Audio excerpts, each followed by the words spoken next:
नमस्कार बच्चों। कल इससे पहले वाले क्लास में हमने देखा था बायनोमियल थ्योरम, उसका इंट्रोडक्शन किया था कि क्या होती है बायनोमियल थ्योरम। आज हम उसी के एप्लीकेशंस देखेंगे कि बायनोमियल थ्योरम का कहाँ पे यूज करते हैं। तो पहले एक बार बायनोमियल थ्योरम लिख लेते हैं क्या होती है, ये हम पहले से स्टडी कर चुके हैं। For a plus B raise to the power n, for n is integer, it is a positive integer के लिए यहाँ पे हम लोग सॉल्व कर रहे हैं। तो it is equal to nc0 a raise to the power n plus nc1 a raise to the power n minus 1 b plus nc2 a raise to the power n minus 2 into B square. इस तरह से a की जो power है वो एक एक decrease होती चली जाती है और b की पावर एक एक इंक्रीज करते हुए जो हमारा लास्ट टर्म होता है फाइनली दैट इज ncn, इसमें a raise to the power 0 हो जाएगी और b raise to the power n हो जाएगा टोटल। तो किसी भी टर्म में जो टोटल पावर होगी a और b दोनों की मिला करके, the sum of the powers of a and b that is always equal to the index in this expansion। इसमें जो एक्सपेंशन लिया गया है a plus B raise to the power n, इसका जो इंडेक्स है तो टोटल पावर हमेशा n के इक्वल रहेगी। ये हम लोगों ने इसको ऑब्जर्व किया था, देखा था a plus B whole square, a plus B whole cube, a plus B raise to the power 4, इन सभी को एक्सपेंड करके चेक किया था। अब इसमें कुछ स्पेशल केसेस बनेंगे, जैसे कि अगर हम यहाँ पे a के प्लेस पे 1 ले लें और b के प्लेस पे x ले लेते हैं, तब किस तरह का एक्सपेंशन बनेगा, सम स्पेशल केसेस।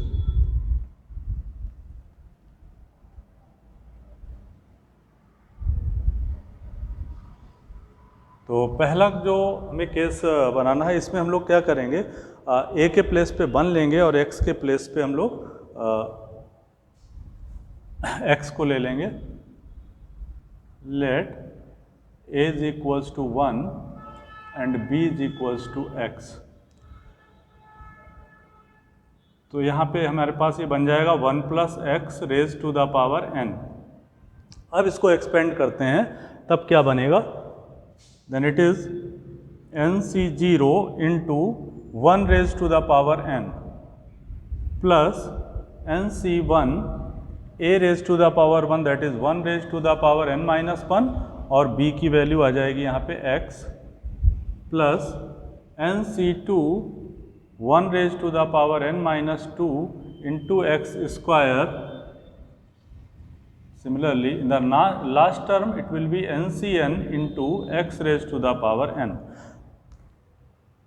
तो अगर हम इसको थोड़ा सिंप्लीफाई करें तो nc0 it is equal to 1, तो फर्स्ट टर्म हो जाएगा 1 एंड सेकेंड टर्म nc1 इसकी वैल्यू n होती है, तो it is n into x plus nc2 that is n minus 1 upon factorial 2। इसको हम लोग ओपन करते हैं, पर मैं यहाँ पे आपको करके दिखा देता हूँ। nc2 means factorial n upon factorial 2 and factorial n minus 2।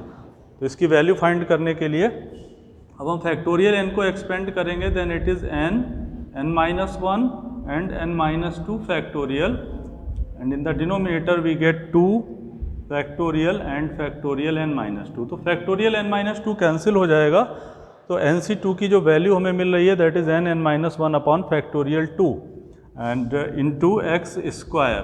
तो इस तरह का हमें ये एक्सपेंशन मिलेगा और जो लास्ट टर्म मिलेगा दैट इज ncn, इसकी वैल्यू भी 1 होती है, तो last term x raise to the power n मिल जाएगा।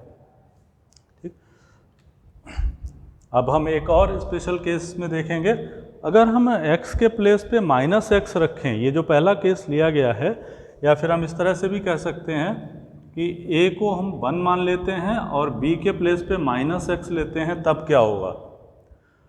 तो जो अभी हम लोग को फर्स्ट सीरीज मिली है 1 plus x raise to the power n, हम ये कह सकते हैं कि इसमें हम x के प्लेस पे माइनस एक्स लें। तो जब हम माइनस एक्स लेंगे तब आप देखेंगे कि जहाँ भी x की पावर इवन होगी वो वाला टर्म पॉजिटिव रहेगा और जहाँ पे x की पावर ऑड होगी वो वाले टर्म निगेटिव हो जाएंगे। तब हमें इस तरह की सीरीज मिलेगी 1 plus x raise 1 minus x raise to the power n that is equal to 1 minus n into x plus n minus 1 upon factorial 2 x square. Next term जो होगा अगर हम यहाँ पे लिखना चाहें तो यहाँ पे तो सारे टर्म पॉजिटिव होंगे, N minus 1 N minus 2 upon factorial 3 into X cube. और यहाँ पे ये वाला जो टर्म, क्योंकि पावर यहाँ पे ऑड होगी, x की पावर 3 है, तो ये वाला टर्म निगेटिव हो जाएगा। Then we get N minus 1 N minus 2 upon factorial 3 and this is the value of NC3। और जो लास्ट टर्म होगा उसमें x raise to the power n होगा, और इसका साइन कैसा होगा ये डिपेंड कर रहा है n पे। तो n अगर इवन होगा तो पॉजिटिव हो जाएगा और n अगर ऑड होगा तो निगेटिव होगा। तो इसके साथ में हम लोग -1 raise to the power n लिख देते हैं। तो इससे ऑटोमेटिकली अगर n इवन होगा तो ये टर्म पॉजिटिव हो जाएगा और अगर ऑड होगा तो ये टर्म निगेटिव हो जाएगा। तो इस तरह से कि ये स्पेशल कंडीशन बन रही है। अब यहाँ पे जो हम लोगों ने ये जो फर्स्ट सीरीज लिखी थी, इसमें एक और स्पेशल कंडीशन निकालते हैं कि हमारे पास 1 plus x raise to the power n, इसकी वैल्यू आ चुकी है NC0 plus NC1 into x plus NC2 into X square plus NC3 X cube up to NCn into X raise to the power n। ये जो first term हम लोगों ने लिया था 1 plus x raise to the power n, इससे अगर हमने ये वाली वैल्यूज लिखी हैं। अब इसमें अगर हम x की वैल्यू को 1 ले लेते हैं, let x is equals to 1, तब क्या होगा? अगर हम x को 1 लेंगे तो इधर हो जाएगा 1 plus 1 raise to the power n, 1 plus 1 raise to the power n, और इधर हो जाएगा NC0 प्लस NC1। x की प्लेस पे 1 लेंगे तो 1 से मल्टीप्लाई होकर के जो टर्म है वही रहेगा, उसमें कोई चेंज नहीं आएगा।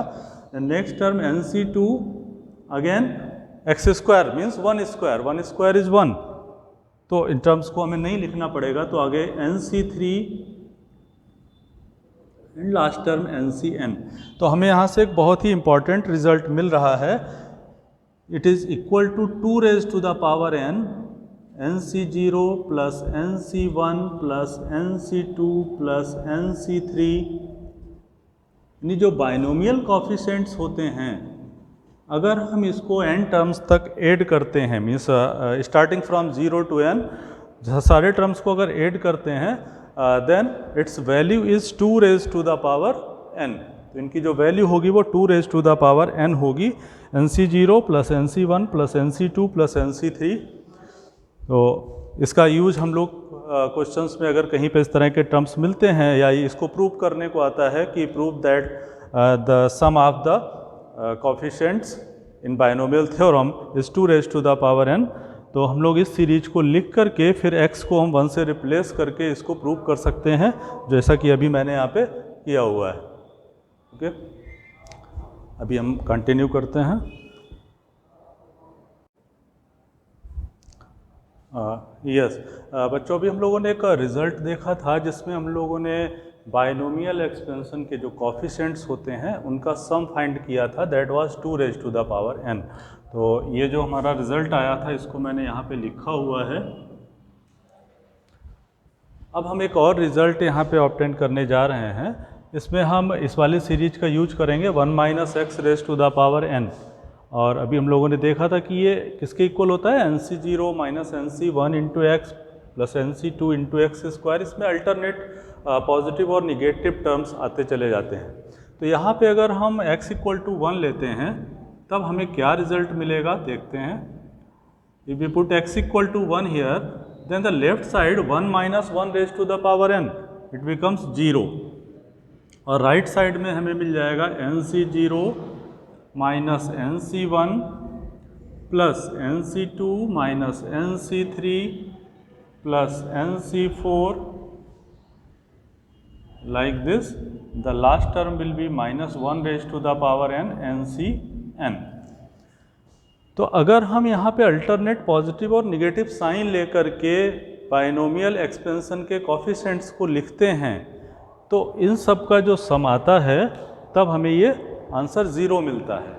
इट मीन्स अगर हम इनको सेपरेट करना चाहें, जो निगेटिव टर्म्स हैं उनको एक साइड में कर लें, पॉजिटिव टर्म्स को एक साइड में कर लें, तो पहले हम क्या करेंगे, जो निगेटिव टर्म्स हैं उनको इस साइड में ला रहे हैं तो पॉजिटिव हो जाएगा, मीन्स NC1 NC3 इसी तरह से NC5, जिसमें यहाँ पे ऑड नंबर होगा साथ में। अब ये सारे टर्म्स किसके इक्वल होंगे, जब हम यहाँ पे इवन नंबर्स को लेकर के NC0 plus NC2 plus NC4 like this. तो बाइनोमियल एक्सपेंशन में जितने टर्म थे टोटल, उन टर्म्स को अगर हम 2 पार्ट्स में डिवाइड कर लें, इवन वाले अलग कर लें और ऑड वाले टर्म्स अलग कर लें, तो जो इवन वाले टर्म्स मिलते हैं उनका सम और ऑड वाले टर्म्स जो मिलते हैं उनका सम इक्वल होता है ना। तो अब ये डिपेंड करता है कि उसमें टोटल कितने टर्म्स हैं, वो इंडेक्स पे डिपेंड करता है। आपको बताया था कि जब इंडेक्स हमारा ऑड होगा तो नंबर ऑफ टर्म्स उससे एक ज़्यादा यानी इवन हो जाएंगे, तो इवन होंगे तो एग्जैक्टली हाफ हाफ में डिवाइड हो जाएंगे। सपोज दैट टोटल 10 टर्म्स आ रहे हैं तो यहाँ पे 5 टर्म्स हो जाएंगे और इधर भी 5 टर्म्स हो जाएंगे। अगर हमारा इंडेक्स इवन है तो हमारे जो नंबर ऑफ टर्म्स होंगे वो ऑड हो जाएंगे। तो उस कंडीशन में यहाँ पे एक साइड में एक टर्म कम होगा, एक तरफ एक टर्म ज़्यादा होगा, बट उनका जो सम होगा वो सेम हमें मिल जाएगा। अब हम ये भी कह सकते हैं कि जब ये दोनों का सम इक्वल है और ये टोटल था 2 raise to the power n, तो दोनों साइड का जो सम होगा वो 2 raise to the power n का हाफ हो जाएगा। तो 2 raise to the power n और उसका भी अगर हम हाफ कर दें तो हमें क्या मिलेगा, 2 raise to the power n-1। Then each part is equal to 2 raise to the power n। इस तरह से हम इसका सम ऑब्टेन कर सकते हैं। तो अगर सारे टर्म्स बाइनोमियल एक्सपेंशन के लिखे जाते हैं तो इनका sum 2 raise to the power n होता है, और इनमें से ऑड और इवन टर्म्स को अगर अलग अलग कर लेते हैं, सेपरेट कर लेते हैं, तो इवन टर्म्स का sum separately 2 raise to the power n-1 होगा और ऑड टर्म्स का sum separately 2 raise to the power n-1 होगा। अब हम इसका एक एप्लीकेशन देखने जा रहे हैं कि जो एक्सपेंशन हम लोग करते हैं इसका हम लोग कैलकुलेशन में किस तरह से यूज कर सकते हैं।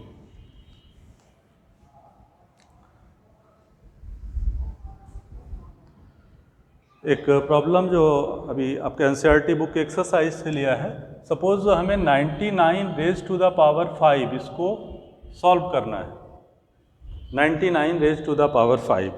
तो हम सबको पता है कि जब कोई 10s या 100s की पावर्स होती हैं उनको फाइंड करना काफ़ी इजी होता है। तो अगर हम इसको ब्रेक कर सकें इस तरह से कि ये 100s में आ जाए, तो इसको हम लोग लिख सकते हैं it is 100 minus 1 raise to the power 5 लिख सकते हैं इसको, 100 minus 1 raise to the power 5। अब हम इसमें इस सीरीज का यूज करेंगे a minus B raise to the power n, जो हम लोग स्टडी कर चुके हैं। It is equal to NC0 a raise to the power n minus NC1 a raise to the power n-1 into b plus NC2 a raise to the power n-2 into B square. इस तरह से ये series continue होती है, तो इसी का use करने जा रहे हैं। तो यहाँ पे हमारा n कितना है, 5 है, तो ये हो जाएगा 5C0 100 raise to the power 5। The next term will be 5C1 100 raise to the power 4 minus 1 a raise to the power 4 into b। Next term that is 5C2। अब देखिए यहाँ पे निगेटिव साइन था सीरीज में, तो या तो हम अल्टरनेट पॉजिटिव या निगेटिव साइन लगाते हुए चले जाएंगे और या फिर हम a plus B raise to the power n का अगर यूज करेंगे तो हम b को निगेटिव ले लेंगे।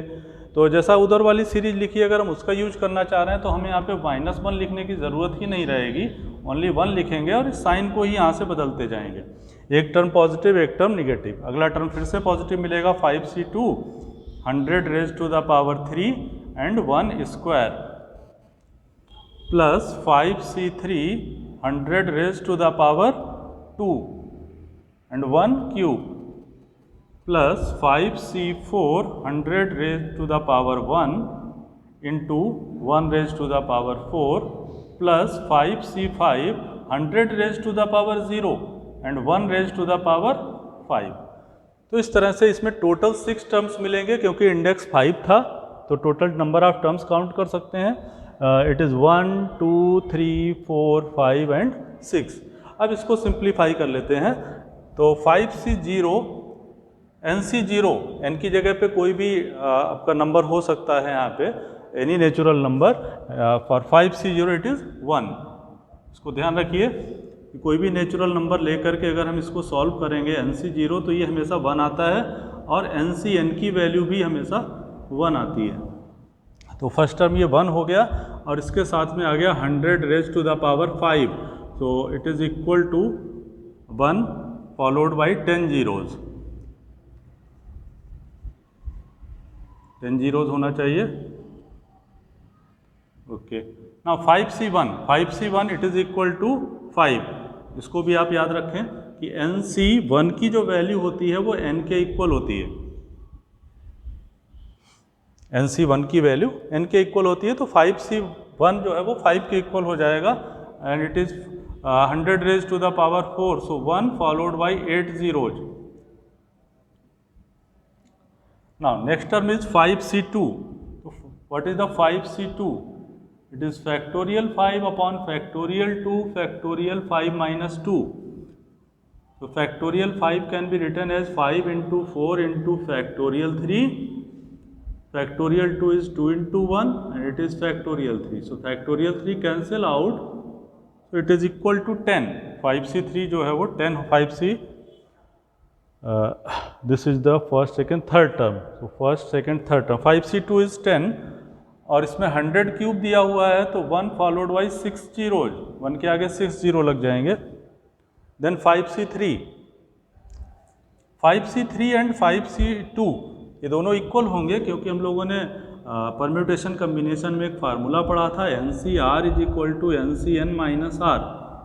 तो जो 5c2 की वैल्यू होगी वही 5c5 माइनस 2 की, यानी 5c3 की वैल्यू जो सेम हो जाएगी। तो यहाँ पे हमें 10 मिला था इससे पहले वाले में, तो यहाँ भी हमें जो कोफिशिएंट है वो 10 मिलेगा। और ये वाला जो टर्म होगा एक्चुअली 5c3 ये निगेटिव होगा, अल्टरनेट साइन हमें मिल रहे थे इसमें, positive negative positive negative positive and last term is also negative, इस तरह से। तो अभी हम लोग जो टर्म निकालने जा रहे हैं, फर्स्ट टर्म हो गया, सेकेंड टर्म ये हो गया, थर्ड टर्म हो गया, तो फोर्थ टर्म हमारा ये निगेटिव आएगा, minus 10 into 100 square is 1 followed by 4 zeros. फिर नेक्स्ट टर्म पॉजिटिव होगा 5c4 that is equal to 5 into 100 minus 1। तो इस तरह से हमने इन सबको एक्सपेंड करके लिख दिया है। अब इसको सिंप्लीफाई करना बाकी रह गया है। तो सिंप्लीफाई करने के लिए अब हम लोग करेंगे, इसमें से जो पॉजिटिव टर्म्स हैं उनको एक साथ और निगेटिव टर्म को एक साथ कर लेंगे। तो पॉजिटिव टर्म्स में हमें मिल रहा है 1 एंड फॉलोड बाई 10 जीरोज। उसके बाद नेक्स्ट पॉजिटिव टर्म जो होगा 1 फॉलोड बाई 6 जीरो इंटू 10, तो 7 जीरोज हो जाएंगे 1 के साथ में। और नेक्स्ट पॉजिटिव टर्म होगा हमारे पास 500। तो ये 3 टर्म्स हमें यहाँ पे पॉजिटिव मिल रहे हैं, बाकी के निगेटिव टर्म्स हमें 3 मिल रहे हैं। निगेटिव टर्म्स हैं 5 फॉलोड बाई 8 जीरोज, और दूसरा है यहाँ पे 4 जीरोज थे, उसको 10 से मल्टीप्लाई किया तो 5 जीरोज यहाँ हो जाएंगे, और माइनस 1। तो यहाँ पे जो पॉजिटिव नंबर्स मिले हैं, एक बार इनका सम निकालते हैं। कितना आ जाएगा? लास्ट में 500 रहेगा, फिर 1 2 3 4 5 6 7 8, 8th प्लेस पे 1 आएगा, एंड देन 1 2 3 4 5 6 7 8 9 10, 11th प्लेस पे 1 आएगा। तो 8 प्लेसेज हो चुके थे, 8 9 10 एंड 11। तो ये सम आ गया, पॉजिटिव नंबर्स जो थे इसमें पॉजिटिव टर्म्स थे। अब निगेटिव टर्म्स का सम निकालते हैं। तो निगेटिव टर्म्स में हमारा 1 2 3 4 5 6 टर्म पे 1 आएगा, यूनिट प्लेस पे भी 1 आएगा, और 6 प्लेस पे 1 3 4 5 6, और फिर उसके बाद 1 2 3 4 5 6 7 8, 9th प्लेस पे 5 आएगा, 6 7 8 9। अब ये सब्ट्रैक्ट करना है हमें इसमें से, तो जब हम इसको सब्ट्रैक्ट करेंगे, यहाँ पे सब्ट्रैक्ट करके देख लेते हैं, 1 0 0 1 0 0 0 0 5 0 0, इसमें से हमें माइनस करना है 1 0 0 0, there are 4 zeros, then 1 0 0 and 5। इसको जब माइनस करेंगे, हियर वी गेट 9 9 4 0 0 9 9 0, देन 5 9। तो इनका जो डिफरेंस आएगा that is 95099004999। So this is the fifth power of 99, it's value is 95099000499। Okay, तो इस तरह से हम किसी नंबर की हायर पावर्स को फाइंड कर सकते हैं यूजिंग बाइनोमियल थ्योरम। अभी हम लोग इसका एक और एप्लीकेशन देखने जा रहे हैं।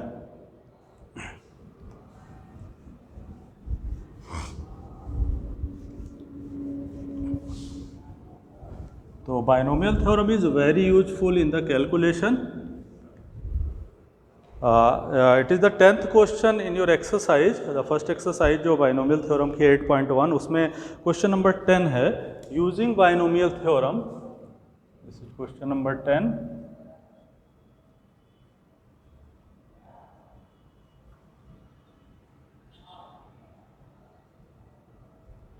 Using binomial theorem, indicate which number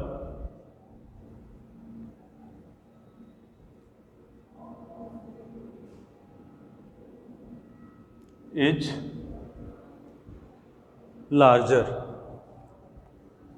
Two numbers given है, first number is 1.1 raised to the power 10,000, 1.1 raised to the power 10,000, and the other number is 1000, only 1000।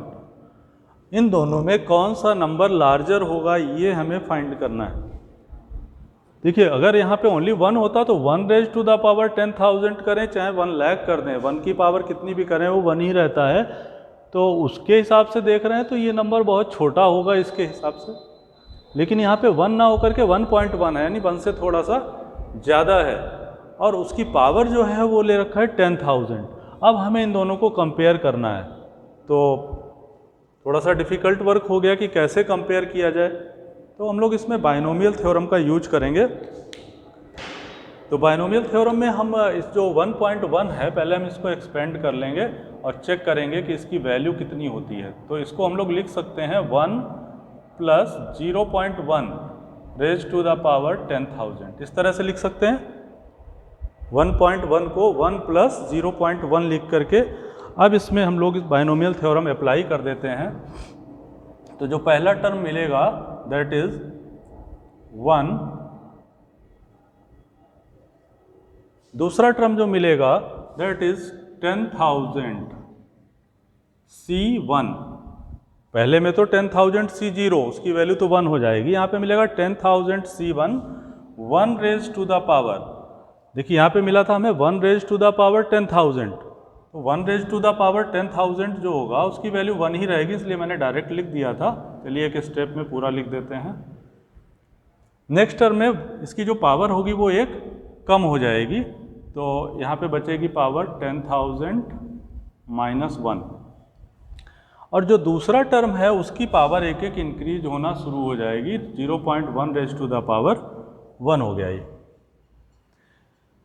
इसी तरह से जो नेक्स्ट टर्म होंगे that is 10,000 C2 1 raise to the power 10,000 - 2 into 0.1 raise to the power 2। इस तरह से ये continue होगी, सारे टर्म पॉजिटिव होंगे। सारे टर्म पॉजिटिव होने का मतलब है कि आगे अगर हम इसको कंटिन्यू करेंगे तो कुछ ना कुछ इसमें ऐड होता चला जाएगा। तो पहले हम इतना सॉल्व कर लेते हैं। फर्स्ट टर्म 1 हो गया, सेकेंड टर्म हो गया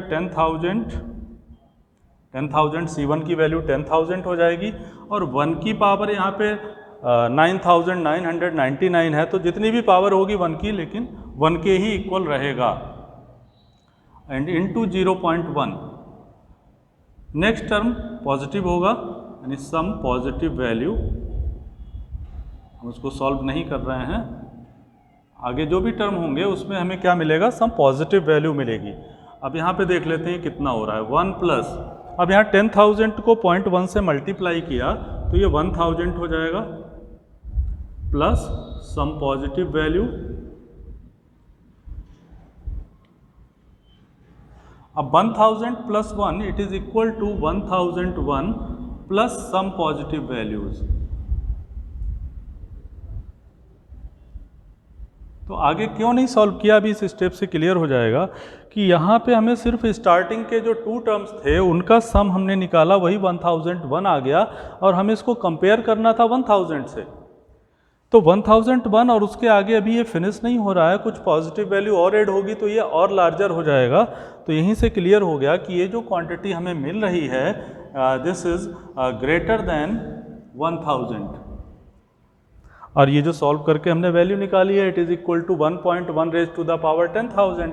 it means 1.1 raise to the power 10,000 it is equal greater than 1000, ये 1000 से ग्रेटर होगी। और यही हमें आइडेंटिफाई करना था कि इन दोनों क्वांटिटीज में कौन सी वैल्यू लार्जर है। तो यहाँ भी बाइनोमियल थ्योरम का यूज करके इजीली हमने ये बता दिया कि ये जो 2 क्वांटिटीज लिखी हुई हैं इनमें कौन सी क्वांटिटी लार्जर होगी। अब एक एप्लीकेशन और हम यहाँ पे देखने जा रहे हैं जिसमें हमें किसी एल्जेब्रिक एक्सप्रेशन को प्रूव करना है कि ये किसी पर्टिकुलर क्वांटिटी से डिविजिबल है या नहीं। It is question number 13 in the exercise.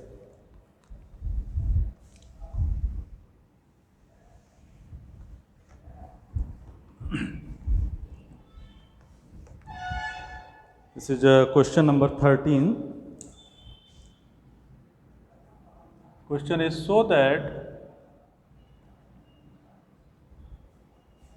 9 raised to the power n plus 1 minus 8n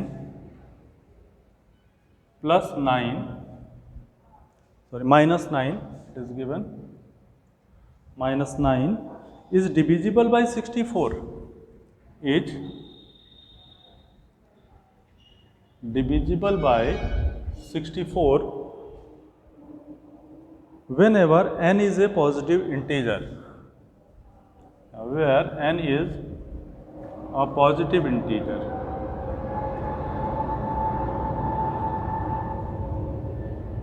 n अगर कोई भी पॉजिटिव इंटीजर लेंगे तो उसके लिए जो ये क्वांटिटी मिलेगी इस एक्सप्रेशन की हेल्प से वो 64 से डिविजिबल होगी, ये हमें यहाँ पे प्रूव करना है।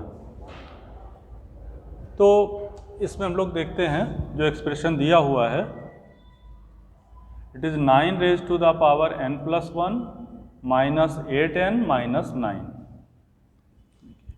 इसको हम लोग लिख सकते हैं 9 raise to the power n into 9, n plus 1 तो n और 1 को हमने ब्रेक कर लिया, माइनस 8n माइनस 9। अब ये जो 9 रेज टू द पावर 1 है इसको हम लोग अलग लिख लेते हैं, और जो बचा हुआ 9 है इसको 8 में ब्रेक कर लेते हैं, यानी 8 प्लस 1 या 1 प्लस 8 इस तरीके से इसको हम लोग लिख सकते हैं। तो 1 plus 8 raise to the power n हो गया। ऐसा इसलिए क्या, क्योंकि हमें 64 से डिविजिबल चाहिए और 64 जो है वो 8 का मल्टीपल है, तो हमें उससे कुछ कंक्लूजन मिल सकता है। तो 1 plus 8 raise to the power n की फॉर्म में लिखा, और ये जो फर्स्ट टर्म है यहाँ पे हम लोग बाइनोमियल थ्योरम का यूज कर लेंगे। तो देखिए क्या मिलेगा, यहाँ पे हो जाएगा 9, अब बाइनोमियल थ्योरम यूज कर रहे हैं तो फर्स्ट टर्म हो जाएगा 1 raise to the power n that is equal to 1 plus nc1 that is n into 1 raise to the power n minus 1 ही रहेगा, और साथ में इसके 8 मिल जाएगा आपको। ठीक है, नेक्स्ट टर्म जो आपको मिलेगा दैट इज n, या फिर nc2 लिख लेंगे उसको, ये nc1 था उसकी वैल्यू तो हमें मालूम है n होता है, nc2 के साथ में हमें मिलेगा 8 स्क्वायर, इसी तरह से nc3 8 cube, nc4 8 raise to the power 4, इस तरह के टर्म्स हमको मिलते जाएंगे जो 1 plus x raise to the power n वाली सीरीज हम लोगों ने लिखी थी। माइनस 8n माइनस 9, ये जो बचे हुए टर्म थे एक्सप्रेशन के उनको लिख लिया। अब जब हम इसको ब्रैकेट को ओपन करेंगे तो ये मिलेगा 9 plus 9 into 8n plus 9 into NC2 8 square plus 9 into NC3 8 cube 9 into NC4 8 raise to the power 4। इस तरह से ये सीरीज कंटिन्यू होगी और लास्ट में जो टर्म हमें मिलेंगे 8n minus 9।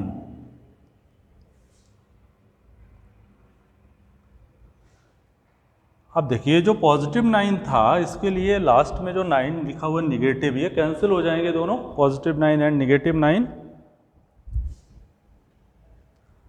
Here 9 times 8n and 1 time 8n। अब इसमें जब हम लोग इसको माइनस करेंगे तो 8n जब कॉमन मिलेगा तो यहाँ बचेगा 9 माइनस 1।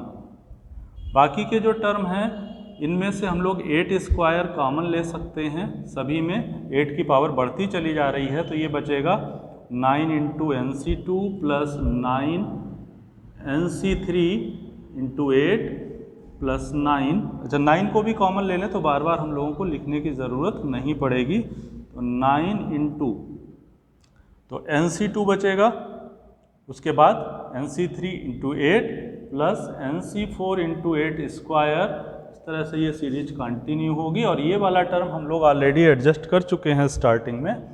तो देखिए 8n और 9 माइनस 1 ये भी 8 हो गया, तो 8 इंटू 8 दैट इज 64n और यहाँ भी 8 स्क्वायर 64 हो गया इंटू 9। बाकी की जो सीरीज है वो NC2 plus NC3 into 8 plus NC4 into 8 square and so on. अब आप देखिए जो फर्स्ट टर्म है और सेकेंड टर्म है इन दोनों में हमें 64 कॉमन मिल रहा है। सो 64 यहाँ पे कॉमन मिल गया तो हमें बचा यहाँ पे n plus 9 into NC2 plus NC3 into 8 plus NC4 into 8 square like this. तो ओवरऑल जो टोटल एक्सप्रेशन है उसमें से हमें 64 कॉमन मिल चुका है और हमें यही प्रूव करना था कि n की किसी भी पॉजिटिव इंटीजर वैल्यू के लिए ये जो एक्सप्रेशन है वो 64 से डिविजिबल होगा। तो 64 is a factor of this expression, that's why this expression is divisible by 64। तो it is equal to 64 times p। हम यहाँ पे जो ब्रैकेट में क्वांटिटी लिखी है इसको अगर हम p मान लें तो ये 64 इंटू पी की फॉर्म में आ गया है, divisible by 64। It is divisible by, तो given expression is divisible by 64 for any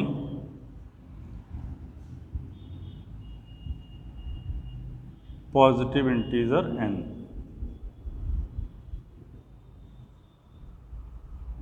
तो इस तरह से ये क्वेश्चन हम लोग सॉल्व कर सकते हैं। अब बाइनोमियल थ्योरम में हम लोग जनरल टर्म और मिडिल टर्म निकालना सीखेंगे। तो अभी आप इसको नोट कर लीजिए, उसके बाद फिर हम लोग जनरल टर्म सीखेंगे।